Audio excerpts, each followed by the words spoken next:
Alright, so first of all, this is not a parse guide. This is just what you're going to want to know going into the Gnomeregan Raid, so that way you're not completely in the dark and you feel a little bit comfortable. It's currently very early in the phase, and the raid will only get easier as time goes on. Almost as easy as pushing the subscribe button, which you should probably do for more stuff like this.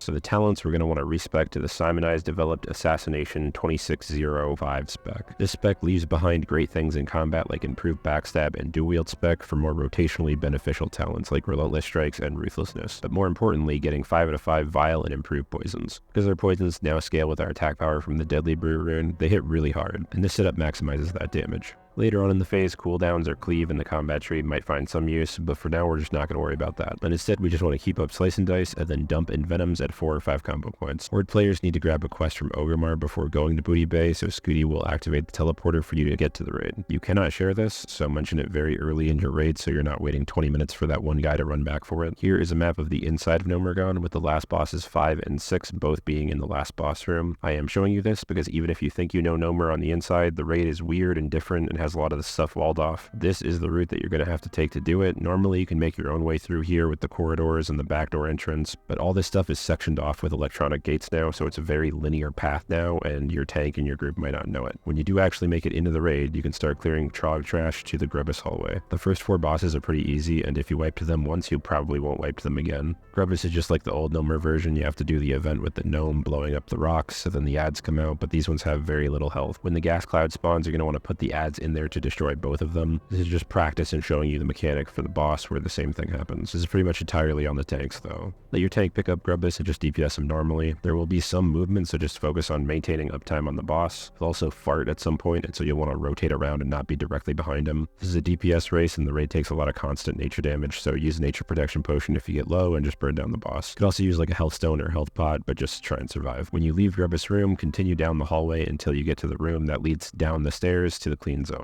Normally these gnomes are hostile to Horde, but in Season of Discovery I guess we're just all friends now. The female gnome at the left will let you trade your tokens for tier pieces and can also be used as a repair. And there's this teleporter that will take you to the next teleporter whose lever has most recently been pushed. These are just next to the boss areas, so you don't have to run all the way back through the dungeon. Normally you leave this room and you want to clear the next one for the escort quest, but there's really no reason to do that in SoD, so just go into the radiation room and clear the trash and get ready to fight Vicious Fallout. It spawns 3 goos that will become poison elementals if they make it to a pair of bracers before they are killed. Each goo goes to a different bracer, and the elementals spam poison AoE on the entire raid if you let them, and you're obviously going to wipe if you just don't do anything about it. However, you really don't need to burn the ads. You can let them turn into elementals, but then you just need to kick and CC them while you kill them. In a bad group, this is going to happen like pretty much every time. It's not a big deal. It's not like you're going to wipe. It's just kind of annoying because you have to kick and kidney and burn through a whole nother health bar. So ideally, you just kill the goos, but it's okay if you don't as long as you don't let them free cast. Lots of movement on this fight too, because your tank has to move the boss out of the poison every single time that he spawns a new cloud, and it pretty much just stays there forever even after the fight. After that, the gnome trash that you kill while clearing down the hangar is really the first time there's like a big group of mobs, so you could switch to shuriken toss for this if you really want to. It makes a cool sound, but unless if they buff it in the future, it's totally fine to just single target DPS. When you get to the hangar, clear to the left because you're going to have to clear that part anyway. Whenever you leave, that's where the door is. This part is kind of long and annoying. At the center of the hangar is Crowd Pummeler. As a rogue, this boss is very easy. Just make sure that you have Shadowstep on your belt, so in case if you mess something up and get knocked off the ledge, you can just Shadowstep back really quick. You can also do this to save yourself if the gears are bumping you off the ledge. You avoid the frontal knockback by looking where his feet are facing, not the front of him, but generally every melee in your group will all stack on the same place behind him, so it's almost impossible to mess this up unless if you're not paying any attention at all. When he gets really low, he'll target somebody and cast the Claw. If he targets you, vanish so you don't have to deal with it, and you can just keep pumping into the boss. Then you head back out the way that you cleared into the hallway that leads down to the engineering labs, which is the place where Crowd Pummeler used to be. The elevator is only on the north side, so clear to the left and clear everything on the bottom floor, and watch out for totems and imps and pets and anything that could accidentally pull the boss. For Electrocutioner, you kind of just DPS the whole time. If you get the big shocky debuff, you want to move out of the melee stacks, that way you don't, kill everybody. And you'll lose DPS uptime here unless if your tank is positioning it like extremely well. Every time that he knocks you back, just cast Shadowstep while you're in the air. It's like kind of broken. It just completely negates that mechanic. And I heard you can actually LOS the Chain Lightning to cheese this boss, but that's a ranged thing, so don't worry about it. He has a lot of health, so this fight fight can take a while. Clear your way to the Dark Iron hallway and you just clear the trash normally. Check the other side of the road for the Dark Iron Ambassador if you want, but it's not that big of a deal. When you're at Tinker's Court, aka the last boss room, you'll be at the second to last boss, which is the Menagerie. This one's kind of tricky. In general, it's best for the rogue to just stick on the squirrel and kick everything that he casts, but you might do too much damage to him and have to switch, so you can also auto-attack the chicken anytime that you don't have combo points, so that way you get some deadly poison up on him. In general, melee just attack those two while the ranged finish off the dragon and the sheep. Again, lots of movement here, and you can assist with killing the dragon if needed. Just make sure that he's not overheating and stay away from the sheep, never hit the sheep. You need to kill them all at once, but it's a 20-second window, which is a huge amount of time. It's way more than people think it is. So instead of trying to perfectly sync them all together, realistically in a pug, just get them all below 5% and then knock them out one at a time. Try not to kill them in the center of the room if you can help it, because the last boss is going to spawn there as soon as everything's dead. The last boss can be a huge pain, groups often get stuck on it, and it can be really difficult, but not for us rogues, to be honest. You kind of just stick on the boss all the time and pump damage. If your ranged are having a tough time with the bombs, you can zoom out your screen and try and notice whenever the bombs are coming out of the pillar that you're really close to, and then sprint over, push the button, and Shadowstep back to the boss. It shouldn't be super standard to do this, but if you're desperate and your ranged are really bad, go ahead and help them out. There's 4 phases: fire, ice, poison, and then all of them at the end. The first 3 phases end whenever he reaches 50% health, but the last phase you have to 100 to 0 him. Never be in front of the boss because you don't want parries, but also because he does this flamethrower thing in phases 1 and 4. Never be near an ice bomb in phase 2 or 4, because if it blows up, it could give you an additional stack of the frost debuff. The frost debuff is not really that bad for you, but it is bad for the raid. If you get more than 1 stack, probably a good idea to vanish it off. You can also use a free action potion in phase 2 or 4 to prevent getting that debuff in the first place, and your group might want you to do this. You also absolutely need to kick the boss in phase 3 and 4 whenever he starts freaking out and doing the big AoE thing, which does not have a cast bar. You kind of just have to look and see whenever he starts freaking out. But that's pretty much it. It's kind of just like one thing to pay attention to each phase and then do them all at the end. For the most part, you kind of just pump into the boss while you watch somebody in your group mess something up catastrophically over and over again. In summary, the raid is very mechanically easy for rogues. The hardest part of the raid is being able to get in a group that isn't horrible. There's pretty much no real reason to bring any melee DPS, while ranged DPS are kind of required for the last 2 bosses. This raid is really nothing to be stressed out about, and it's really easy and straightforward for rogues. Most of the time you're just kind of hitting the boss and occasionally doing 1 or 2 other things, or keeping an eye out for 1 or 2 other things. Anyway, thanks for watching the whole thing, guys. If this video made you want to play a rogue and you don't have one, you should level one, and you should check out my phase 2 rogue leveling guide here.